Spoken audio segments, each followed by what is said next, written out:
Stocks get off to a flying start for the week after PM Modi promises a Diwali gift in GST reforms to benefit local vendors and consumers. Auto, realty, consumer durable, cement and insurance stock rally, but IT tracks. India's Director General of Trade Remedies has extended the safeguard duty on flat steel set to expire in September by 3 years, with a graded rate structure moving down from 12% to 11% over this period. The move is a big relief for steel makers. Talks between India and US on trade slated for August 25th have been pushed back, upping the likelihood of the additional 25% tariffs on US imports from India coming into effect from August 27th. Prospects of some resolution on the Ukraine war and Trump's positive commentary following his meeting with Vladimir Putin leads to oil cooling off further as hopes of Russian crude supplies continuing to flow rise.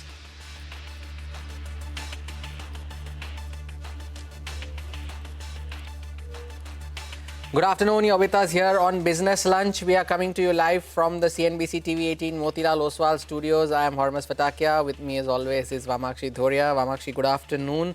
It's a very strong start to the week, but that 25,000 level still continues to be a bit of a barrier. And of course, the day undoubtedly belongs to the auto and the consumer durable names. Well, absolutely, Hormas. Very good afternoon to you. And it's been a very strong start to the trading session this week, especially given the kind of weeks that we've had in the past. So, nothing to complain. No Monday morning blues for the market. Take a look at, the mid-cap as well as the small-cap index as well. They're doing quite well. They're outperforming the benchmark index. The mid-cap index is up almost 1.26%, and the small-cap index will also come up for you on the screen. It's up almost 1.2% as well, and the advance decline ratio largely in favor of the advances. Apart from that, lots of stocks reacting to their numbers as well. Zaggle, the overall growth remained very strong. They maintained their FY26 guidance for growth, and therefore big moves on Zaggle as well, up almost 11%. Apart from that, Vodafone Idea as well doing quite well on the back of its numbers, and of course we have a whole host of counters and focus on the back of the GST rationalization. But add to that list, take a look at Astral as well as Supreme. The DGTR has recommended imposition of ADD on imports of PVC resin, and therefore Astral as well as Supreme both are flying in trade. Astral is up almost 3.5%, trading close to the day's highest point, while Supreme also is trading with a gain of almost 3%, Hormaz. Indeed, a lot of these movers with regards to the GST rate rationalization bit, but there are some on the downside as well. Godfrey Phillips, now the cigarette names, the prospects of that sin tax going up has had a negative impact on Godfrey Phillips. That stock is down 6% now at the lowest point of the day. And the other one, not related to GST, but Suzlon continues to grind lower after the resignation of its CFO, despite some strong numbers that it reported during the quarter. 4% down on Suzlon as well. Some other earnings reactions in the downside include the likes of Glenmark, that is down 3%. Craftsman Automation, not an earnings reaction, but still down 3.5% in a very strong market at a time when most of the other auto and auto anchs are doing really well. In today's trading session, what has moved to the highs of the day, though, is KEC International. That stock is up 10% now as we speak. Not a GST-related move, but of course, it won orders over the long weekend, over 1,400 crore rupees. That stock has surged to the day's high, 10% higher on KEC International. But Prime Minister Narendra Modi, the big talking point, of course, being the GST rate rationalization bit. In his address to the nation on Independence Day, Prime Minister announced the introduction of the next generation GST reforms. The centre proposed a simpler GST system with two main rates, 5% for essential goods and 18% for most others. Now, sources are saying that the GST Council nominated group of ministers on rate rationalization is set to meet soon. Timsy is joining in with more details on this. Timsy. Well, as you said, Prime Minister has made the announcement. Now the effort is to make this announcement a reality. And there's a process to it, to be precise. The first leg of the process, there are 3 group of ministers, panels, which will meet, discuss on what centre has proposed. And only then their recommendations can be taken forward in the GST Council. Remember, any decision on GST happens with consensus in the GST Council, where all states are members to the council along with centre's representation. So there's a full detailed mammoth exercise left when it comes to discussions, deliberations. First leg, as I said, meeting of group of ministers, which is happening this week itself. The biggest one, the group of ministers on rate rationalization headed by Bihar's Deputy CM Samrat Chaudhary on August 21st. The scope of group of ministers, not just to examine reduction of slabs, but also to see how overall rates can be realigned to give benefit to the consumers as well as safeguarding the interest of the council, which includes the interest of states and centre.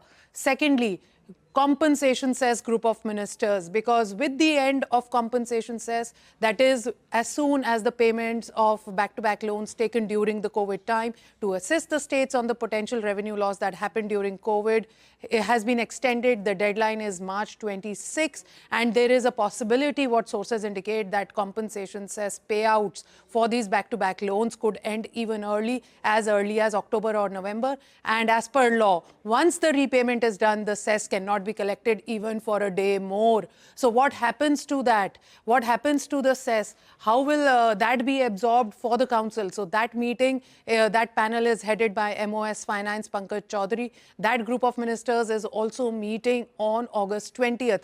The third, another big one in the entire discussion, that is the group of ministers on insurance, which includes both health insurance premia and life insurance premia. Over there, again, there has been a long-standing demand from states, from various stakeholders, even from Central Minister Nitin Gadkari. He had also written saying that we need to reduce premium on these two. There is a government's program also, Insurance for All by 2047. Short MC. So how can they be given a relief over there? That panel under, again, Deputy CM Bihar, Samrat Chaudhary is meeting on August 20th. Apart Absolutely, from that, Timsy. yes, another big impact on cars and two-wheelers. Cars below 1200 cc likely to be brought down from 28% plus cess Absolutely, to 18%. Dimsy, yes. Similarly, two-wheelers below 350 cc could see a relief again from the current 28% and plus cess in certain categories brought down to be 18%. Overall relief, something that we'll have to wait and watch for. All right, big relief then. Thank you so much for that, Timsy. But as we've been highlighting, the big story of the day has been the proposed revision of GST rates by the central government.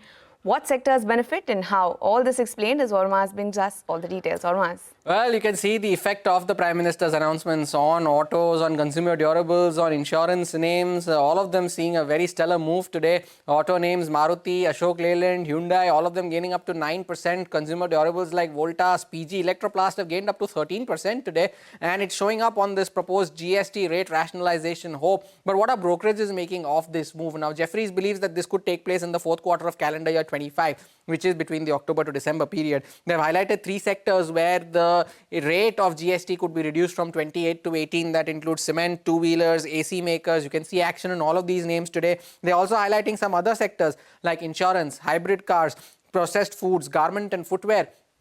That's where some rationalization could take place as well. And on the front of passenger cars also say that such a proposal cannot be ruled out for this segment as well, as you can see on the reactions that you see in Maruti and Hyundai today. Now, for Citi, they have highlighted some key beneficiaries as well. They include the likes of medicine, processed foods, non-alcoholic beverages, certain apparels over a particular price band, white goods, insurance names and cement stocks could be potential beneficiaries here. And Citi believes that this GST rate rationalization coupled with the rate cuts from the RBI and the income tax cuts announced earlier in the budget could boost the festive season demand and in turn have a fillip to the FY27 earnings outlook as well. Now, Kotak believes that this could be a 2.5 lakh crore booster shot, but the benefits could be restricted to auto and consumer durable names in particular, not so much for cement because the sector does not have enough price elasticity at this moment, and as a result of which the benefits here could be limited. Now, Goldman Sachs believes that consumer products in this 12% category slab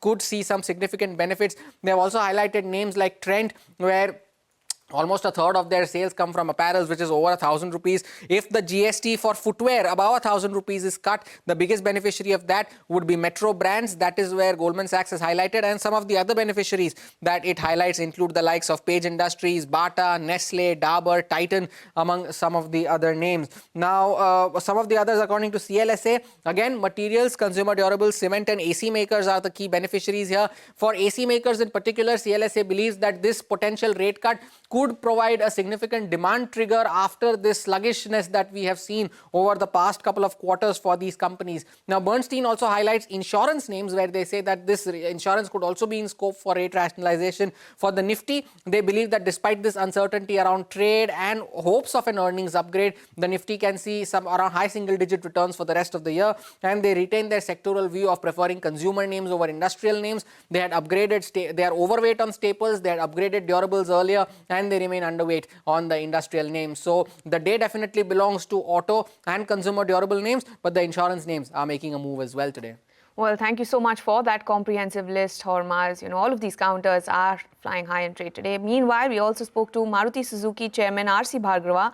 The Prime Minister's announcement on GST rate rationalization is an excellent move, he says. He also adds the people have wanted this for a long time and will now wait for the decisions taken by the GST Council.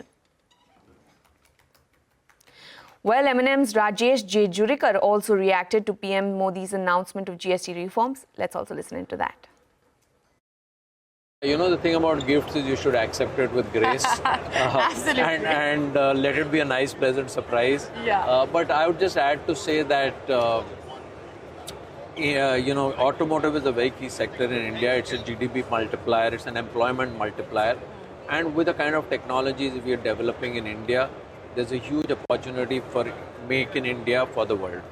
And a key part of Make in India for the world is about how much you can sell in your own home country. Absolutely. The more you sell in your own home country, the stronger you become. You start getting economies of scale, which allows you to be more competitive. The supply ecosystem builds up. And like I said, it's a huge employment generation as well. Take a short break. On the other side, the sixth round of the India-US trade talks have been postponed. More details when we return. Stay tuned.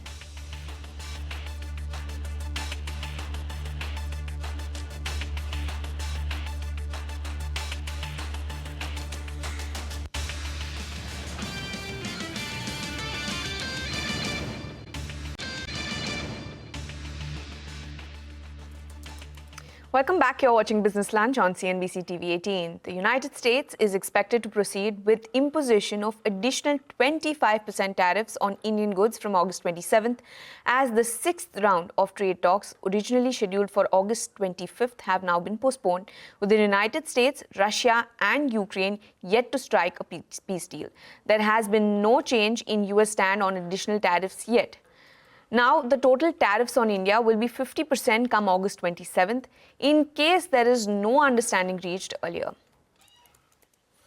Now, as the 27th August deadline for Trump tariffs approaches, sources say that Indian exporters are rushing to ship as much as possible before the deadline. Santya, who's been tracking this story closely, is joining us with more on this. Santya, what are you picking up from your sources? So the 27th of August, the deadline is right around the corner, and Indian exporters are trying their best to export as much as possible before the Trump tariffs kick in. For them, it's race against time. Sources tell CNBC TV18 that all the front-loading that has been going on for all these weeks has now led to a shortage on mother vessels designated for the USA. Exporters tell CNBC TV18 that they are struggling to secure space for their containers on these mother vessels designated for USA. Sources tell CNBC TV18 that the waiting period for a booking confirmation has increased by 10 to 12 days. On top of this, Indian exporters are also struggling with availability of mother vessels designated for the USA. So, sources tell CNBC TV18 that a few vessels that were scheduled to arrive in India on 13th of August and 18th of August are now delayed. For the 18th August vessel, there's absolutely no update on its whereabouts when it is scheduled to arrive in India. And for the 13th August vessel, that is going to arrive on 23rd of August, and by then it will be way too late. In fact, some exporters say that we are anyway cutting in too thin because in order to escape the tariff bit, Indian exporters will have to ensure that their consignments are in the US by 16th of September, and it usually takes 25 days to export from for our consignments to reach from India to US. So anyway, we are cutting in too thin. So it is a race against time for Indian exporters. Now, what some of the Indian exporters have done here, those who are dealing with non-voluminous objects like garments, and textiles and footwear, they have taken the air cargo route. They say that taking the air cargo route it's still going to cost them less as compared to what the tariffs will cost once they will kick in. So that is the situation for Indian exporters. And other than that, Indian exporters say that from what they are hearing, there's a 20% in excess inventory built up that has happened in US ahead of the 27th August deadline when the Trump tariffs will kick in. So keeping that in mind, Indian exporters are anticipating that once the 27th deadline kicks in, demand from US is going to reduce significantly. In the meantime, Indian exporters continue to secure space for their containers on mother vessels to US. Well, thank you so much for that, Santya. Indeed, time is of the essence for all of these exporters. But moving on then, in another big development, Russia launches a ballistic missile and suicide drone attack against Ukraine, killing multiple civilians. This comes after US President Trump and Russian leader Putin held talks on Friday on a possible truce deal between the warring countries, where Trump had noted there is no deal. This also comes ahead of the Ukrainian President Zelensky's meeting with US President at the White House, which will be attended by leaders from Britain, France, Germany, Italy and Finland to present a united front in talks on ending Russia's war in Ukraine.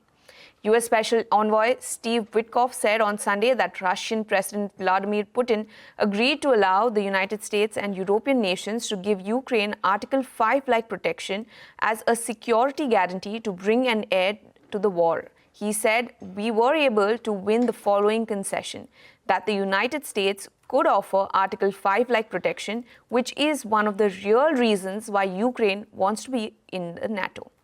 Trump, in the lead up to his meeting with Putin, repeatedly stressed the need for an urgent, long-lasting ceasefire in the war. My colleague Sanjay Suri joins us with more details on this. Trump will be meeting on Monday with President Zelensky to take the outcomes from the Alaska meeting further, but he will not meet just with Zelensky. We have a whole battery of European leaders advancing up to the White House on Monday together with Zelensky to give him, no doubt, protective cover. German Chancellor Friedrich Merz, French President Emmanuel Macron, British Prime Minister Keir Starmer, Italian Prime Minister Giorgia Meloni, and all of these major European leaders together with EU President Ursula von der Leyen and NATO head Mark Rutte. Trump has teased a big announcement coming up on Russia, and US Special Envoy Steve Witkoff has indicated that Putin is prepared now to accept a security cover for Ukraine from the US and Europe that would mimic Article 5 of NATO, where an attack on one member is considered an attack on all members. The compromise would be that Ukraine would get such a cover without actually getting NATO membership, which is something that Putin has long opposed vehemently. But Putin has named a price. He wants more territory in Donetsk. That is something Zelensky is not prepared to grant, and he says in any case that is not for him to grant. It would need a referendum in Ukraine for that kind of decision to be taken, if at all. Further steps on Ukraine clearly are coming up imminently, and European leaders are demanding almost aggressively now that these should be steps for Ukraine and not against it. Sanjay Suri, thank you for that update. Take a short break. More news updates on the other side. Stay tuned.